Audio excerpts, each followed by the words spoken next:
بسم الله الرحمن الرحيم. الحمد لله والصلاة والسلام على رسول الله. سبحانك لا علم لنا إلا ما علمتنا إنك أنت العليم الحكيم.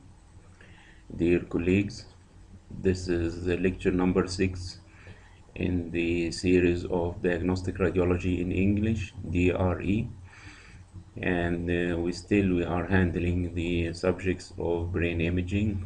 Now we will talk about the intraventricular lesions.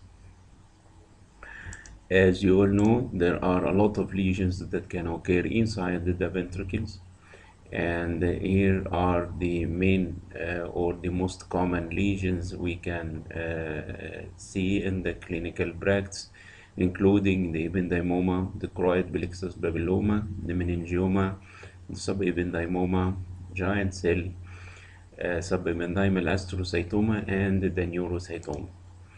Then we have other lesions like most of the extraaxial cysts, like the arachnoid, the epidermoid, the dermoid, and the colloid cyst. They all can occur inside the ventricles.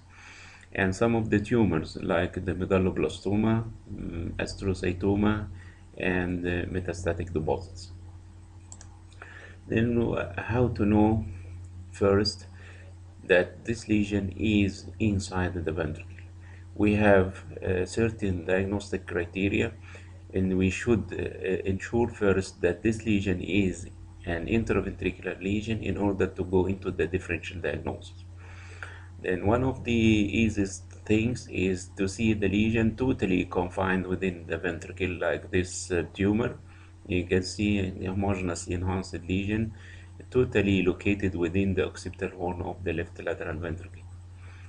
Then if you see a lesion that is known to occur inside the ventricle, like the colloid cyst, which occurs in the anterior part of the third ventricle, then other signs which will include the ipsilateral ventricle on the same side of the lesion is usually dilated, and there usually no evidence of brain edema because the lesion is usually isolated from the brain parenchyma by the wall of the ventricle. Then whenever the lesion is enlarged, it will in most of the cases take the shape or the configuration of the ventricle itself. Then look at these two lesions, and this is an intraventricular lesion with dilatation of the ventricle ipsilateral to the tumor and no perifocal brain edema in the adjacent cerebral parenchyma. While an extraventricular lesion is usually surrounded by perifocal brain edema, and it will compress the ventricle on the same side of the lesion. Then colloid cyst is a known lesion, and we have discussed it in the lecture of intracranial cysts.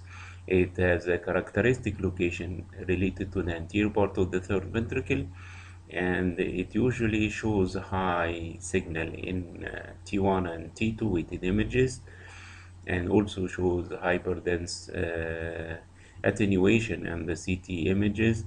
But as you remember that the colloid cyst is usually diagnosed by its characteristic location in the midline plane anterior to the third ventricle, and it can show any signal behavior, either hypo or hyperintense in the T1 and hyperintense in the T2 weighted images. Then we'll start by one of the famous intraventricular tumors, which is the ependymoma, and the ependymoma represents about 9% of all gliomas, and it also represents 10% of the pediatric intracranial neoplasms, and is relatively more common in children than in adults, and this is the usual age of incidence, which is between 10 to 15 years. The ependymoma occurs inside the fourth ventricle commonly, and it also can occur at other locations like the filum terminal inside the spinal cord intermedullary, or it may occur in the supratentorial area. But the best prognosis or the bad prognosis is for that occurring in the posterior fossa. And this lesion will appear isodense to the brain parenchyma, filling the fourth ventricle. And if you inject contrast media, the tumor will show either homogeneous or heterogeneous enhancement. Being inside the fourth ventricle, obstructing the flow through the ventricle, the CSF flow through the ventricle, then you will get hydrocephalus in the supratentorial ventricles, dilated lateral and third ventricle, which is very common, a very common finding with ependymoma. Then the tumor may show cystic changes, which are seen in about 15% of the cases, and it is one of the common lesions that produce metastasis with CSF. And whenever you are diagnosing ependymoma, you should look for metastatic CSF. Then this is a tumor which is classic for ependymoma. It's a midline posterior fossa specifying lesion centered to the region of the fourth ventricle. It shows homogeneous post-contrast enhancement with multiple areas of matrix calcification, as you can see. And calcium is very common in this particular type of the tumor. It may occur in about 40 to 50% of the lesions. Then the tumor is obstructing the fourth ventricle with consequent supratentorial hydrocephalic changes, as you can see in the dilatation of the temporal horns of the lateral ventricles. And this is a case of ependymoma, a tumor which is midline posterior fossa centered to the fourth ventricle region, and the supratentorial images showed multiple nodular enhancement in the basal cisterns as well as the quadrigeminal cistern, indicating a diagnostic of metastatic CSFC. Then ependymoma by MRI will appear iso to hypointense in the T1, hyperintense in the T2 weighted image, and after injection of contrast it will show similar pattern of enhancement like that of CT, which means that it may enhance homogeneously or heterogeneously. This is a T2 weighted image, and you see the tumor centered to the fourth ventricle, and this is T1 post contrast, and you see the enhancement of the lesion. This is also a good presentation of ependymoma by MRI. T1 weighted image, you see hypointense signal of the tumor. T2 weighted image, hyperintense signal of the tumor. And T1 post-contrast axial and sagittal images, where you can see almost homogeneous pattern of enhancement of the lesion. And very importantly, you can see that the tumor is almost obliterating the fourth ventricular lumen, and it has a specific character that the tumor can extend outside the ventricle through the fourth ventricular foramina. Then the subependymoma is a variant of ependymoma, which is a low-grade, almost benign, let us say, benign neoplasm, and they may be asymptomatic. It does not produce CSF seedling. The tumor may occur in the fourth ventricle, but can occur also in the lateral ventricles.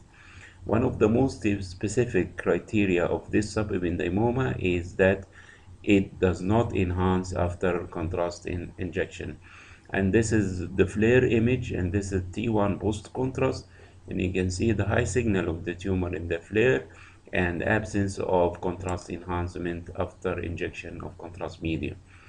This is a solid lesion, and no enhancement occur in more than 60% of the cases. It is a sharply defined lobulated intraventricular mass, and it may show some cystic changes, calcification, and also hemorrhage.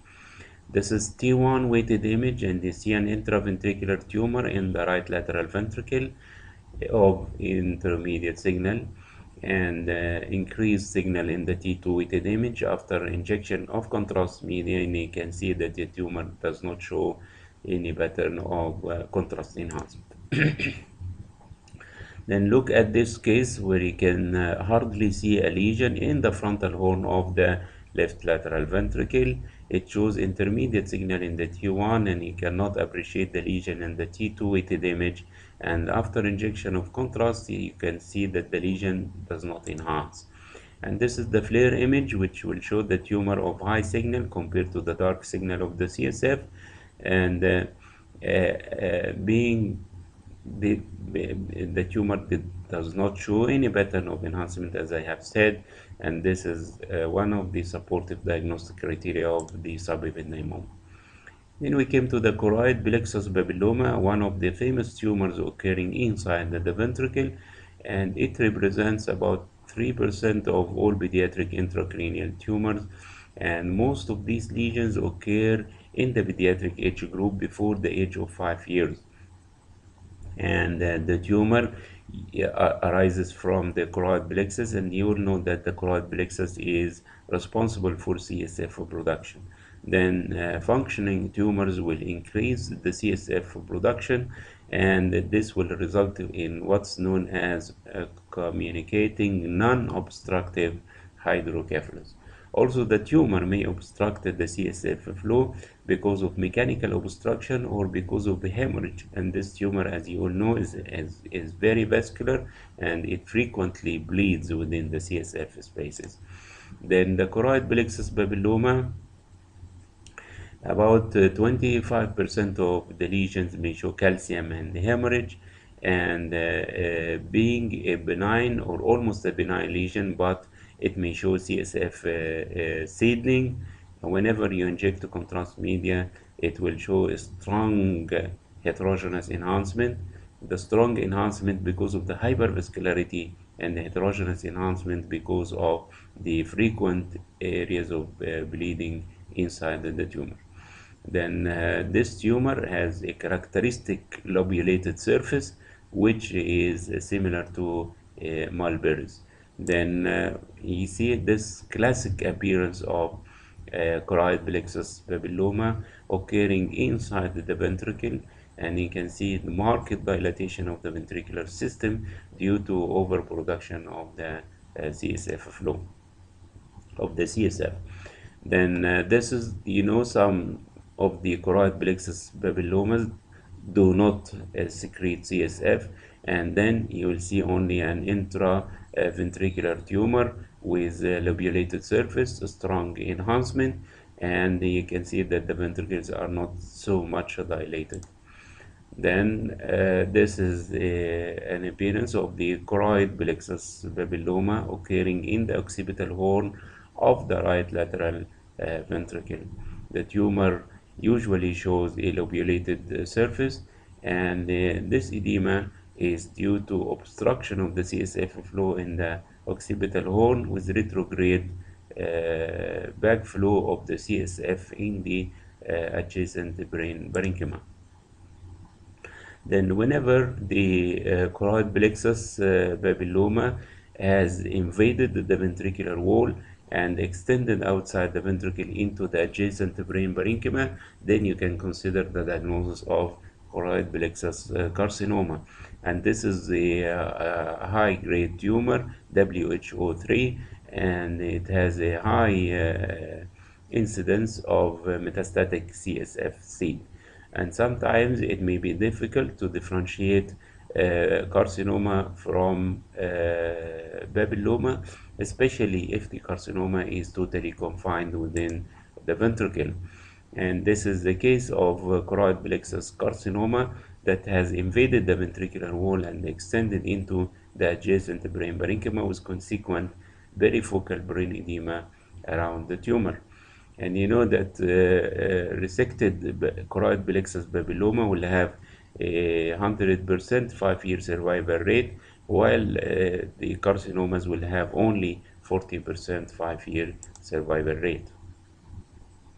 Then you remember that one type of the meningiomas is the intraventricular meningioma, which usually arise from meningeal rests within the stroma of the choroid plexus, as I have said before.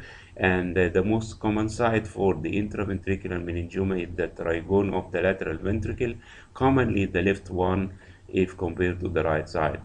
Then the imaging findings are those of a meningioma concerning the homogeneous enhancement, the smooth surface, the presence of matrix calcification. And multiple meningiomas are, as you all know, associated with neurofibromatosis type 2. Then this is an intraventricular meningioma showing a smooth surface, homogeneous post-contrast enhancement, and this is the T2 weighted image showing increased signal of the tumor. 80% of intraventricular meningiomas occur in the trigone of the lateral ventricle, commonly on the left, and 15% occur in the third ventricle, and only half percent will occur in the fourth ventricle. Then sometimes you are not able to discriminate between choroid plexus papilloma, which does not secrete CSF, and an intraventricular meningioma. And all what is needed in such cases is just you mention that this is an intraventricular tumor, which may be a choroid plexus papilloma or maybe a meningioma. Then the diagnosis will be reached after surgery. And the differences between choroid plexus papilloma and intraventricular meningioma are as follows. The papilloma usually occurs in the children, while the meningioma occurs in middle-aged patients. The papilloma has a nodular lobulated surface, and the meningioma has a smooth margin. The papilloma is frequently associated with diffuse hydrocephalus because of the overproduction of the CSF and the mechanical obstructive effect. But the meningioma may have focal hydrocephalus obstructing the occipital horn of the ventricle only. The choroid plexus papilloma usually shows a heterogeneous enhancement because of the internal bleeding and areas of necrosis, and the meningioma will show a homogeneous pattern of enhancement. Then if you see a case like this is axial T1 weighted image, axial T2, and axial T1 post-contrast. And you can easily diagnose that this is an intraventricular mass or an intraventricular tumor. And because of the absence of significant cystic changes, and this is an adult patient, then you may say that this is an intraventricular tumor, which may have the possibility of a choroid plexus papilloma or an ependymoma. And you know that ependymoma in adults will occur in the supratentorial area, while in the pediatric age group it is frequently seen in the region of the fourth ventricle. And this is a similar case, and you can see a tumor inside the right lateral ventricle. The right lateral ventricle is grossly dilated, no evidence of periventricular edema around the lesion, and the lesion showed a strong, almost homogeneous post-contrast enhancement. Then the diagnosis here is just an intraventricular tumor, which may be an ependymoma or an choroid plexus papilloma. Then you remember that this tumor, which is known as the subependymal giant cell astrocytoma, is a tumor which is frequently seen in patients with tuberous sclerosis. And you know that this tumor has a characteristic location in the frontal horn of the lateral ventricle. It shows homogeneous pattern of contrast enhancement, and it is diagnosed by the presence of the stigmata of tuberous sclerosis in the form of subependymal calcification in the wall of the ventricles. Then you know that MRI is less sensitive than CT in detection of calcium, but you can still diagnose the lesion by its characteristic location and enhancement in the frontal horn of the lateral ventricle. Then you came to one of the known intraventricular tumors, which is the central neurocytoma. And this central neurocytoma typically occurs in the lateral ventricle near the region of the foramen of Monro. This is a low-grade tumor, WHO1, grade 1. Then the incidence of the tumor is about 1%, and this lesion is characteristically seen in young adults. But look at this case. This is not a young adult, and he is complaining of headache, and you see a tumor inside the lateral ventricle. And you know that this tumor is inside the ventricle because of the appearance of the dilatation of the ventricle and all the criteria we have mentioned before. Inside this lesion, you can see foci of matrix calcification as well as cystic changes. And these cystic changes are helpful in the suggestion of this particular type of the tumor. The tumor will show heterogeneous enhancement. It has a high incidence of calcium in calcification and a very high incidence of cystic changes. And whenever you see a tumor inside the ventricle in a young adult patient with cystic changes within the tumor itself, then you think of this particular type of the tumor, which is a central neurocytoma. And this is an example, an intraventricular tumor in the left lateral ventricle. And this is T1 post contrast, where you can see enhancement, heterogeneous enhancement of the lesion. And this is the proton density, and this is the T2 weighted image. And here is the classic appearance of a central neurocytoma in the right lateral ventricle. This is T1 before contrast and T1 after contrast, and you can see multiple cystic changes as well as heterogeneous pattern of enhancement in this age group, and then you think of central neurocytoma. And then the neurocytoma is common in young adults. The central neurocytoma is common in young adults. It's a low-grade tumor, and it may contain calcium and cystic changes as well. Then you remember that dermoid cyst may occur inside the ventricle, but commonly it occurs in the subarachnoid space. And you remember that whenever you are diagnosing a dermoid cyst, you should look in the subarachnoid CSF spaces, because these lesions frequently leak fat within the subarachnoid space and also inside the ventricles. Then if you remember this case I have presented in the lecture of intracranial cysts, and you see dermoid cyst in the superior cerebellar cistern showing fat signal, soft tissue fat density, soft tissue densities, as well as foci of matrix calcification. Then the T1 weighted MR image showed the appearance of the fat of high signal, and you can see the fat CSF flow level within the frontal horns of the lateral ventricles due to leakage of this dermoid cyst into the subarachnoid space as well as inside the ventricular system. And this is a case of an intraventricular dermoid cyst. This dermoid cyst, which is made of fat, some calcium, and other soft tissues, is occurring inside the right lateral ventricle, which is dilated. Then look at the T1 weighted image, and you see the fat signal high in the T1, occupying most of the right ventricular lumen, and this is the T2 weighted image of the same case. Then you see this is a case of epidermoid cyst inside the fourth ventricle. You remember that epidermoid cyst will show low signal in the T1, high signal in the T2, and intermediate signal in the flare. And also the epidermoid cyst will not show any pattern of contrast enhancement after gadolinium injection. And if you perform the diffusion weighted images, the epidermoid cyst will show restricted diffusion.